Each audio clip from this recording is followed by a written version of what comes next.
speak? Yeah. Okay. Let me first say that I'm very pleased to be here and to have received this invitation. It's been many years since I've been in the former Yugoslavia, and I've been to Zagreb several times during the 70s and 80s when I would go to the annual conference in Saftat of socialism in the world, and then after that would visit parts of the old Yugoslavia in order to study self-management, which interested me very much. For those who were here last night to hear Slavo, you'll see a great contrast in the presentation. Not because I'm speaking a Slovenian version of sober Croatian, but because I'm speaking only in English. There's also a complete lack of spontaneity because I have a written text, and I will follow that text closely, in part not to create an even greater job for the translators, who have a very difficult job always. So I will try to do that with little improvisation, but with a few interventions based on, related to some of the presentations we've heard. The talk that I'm giving is based on the new book that I've done called The Socialist Alternative, Real Human Development. This book will be out in English in July, and there are plans to translate it into Croatian. I'm not certain how soon that would happen.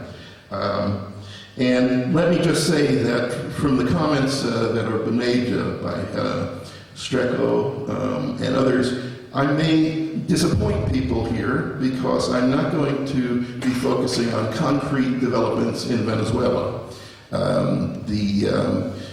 In my presentation, my interest is more in attempting to theorize what is happening in Venezuela and the new model that is emerging there. And in this context, we'll have an opportunity in the discussion period to talk about some of the concrete questions and how the theoretical model that I'm setting out is being realized in Venezuela. And if that doesn't come up we don't have time in the discussion period to deal with that, there'll be the round table tomorrow night where I'm sure that will come up. And if it doesn't come up sufficiently in that, we can take a leaf from the book of the students and seize the room and have our own session.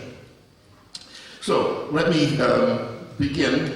And let me say that the title of my talk is called Reinventing Socialism and Recovering Marx. And I think the first question we deal with is, what is socialism? For many people who are schooled in the text of the 20th century, the following three propositions hold. One, socialism is the first stage after capitalism and is succeeded by the higher stage, communism. Two, development of the productive forces is the condition for communism. Three, the principle of distribution appropriate to socialism and the development of productive forces is in accordance with one's contribution.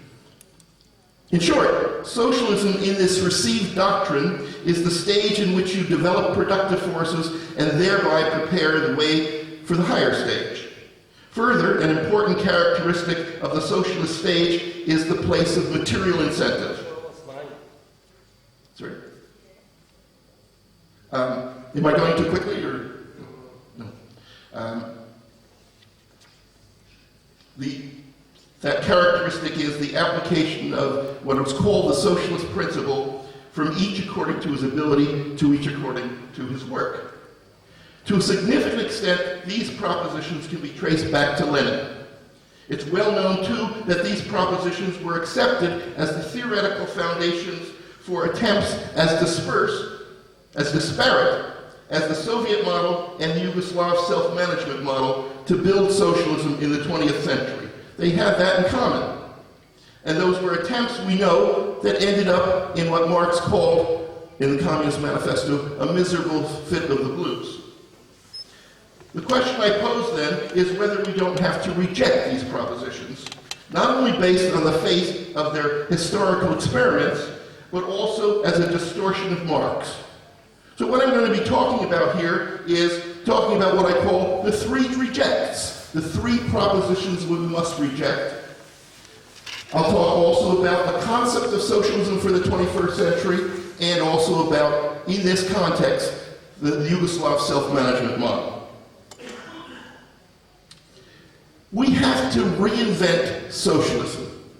That was the statement which Hugo Chavez electrified activists with in his closing speech at the World Social Forum in Porto Alegre, Brazil in 2005.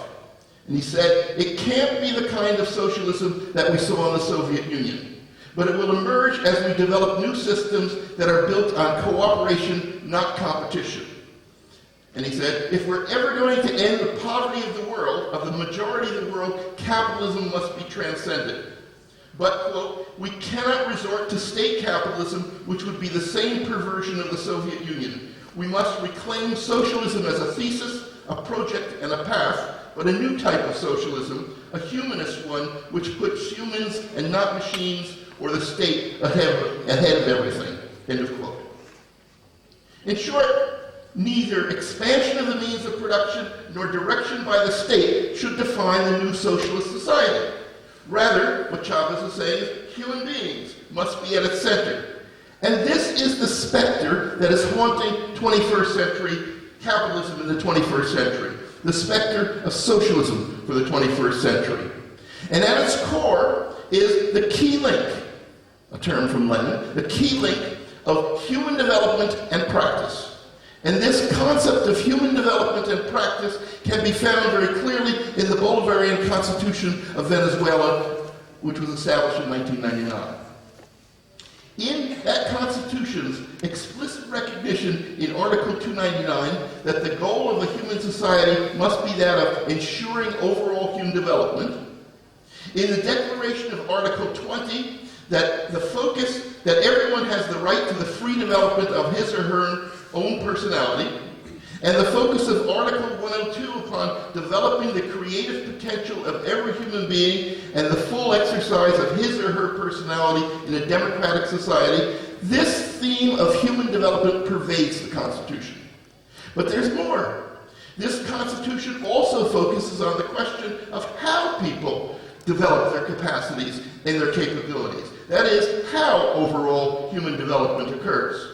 Article 62 of the Constitution declares that participation by people in forming, carrying out, and controlling the management of public affairs is the necessary way of achieving the involvement to ensure their complete development, both individual and collective. The necessary way. And that same emphasis upon a democratic, participatory, and protagonistic society is also present in the economic sphere, which is why Article 70 stresses, quote, self-management, co-management, cooperatives in all forms, end of quote, and why Article 102's goal of developing creative potential of every human being emphasizes active, conscious, and joint participation.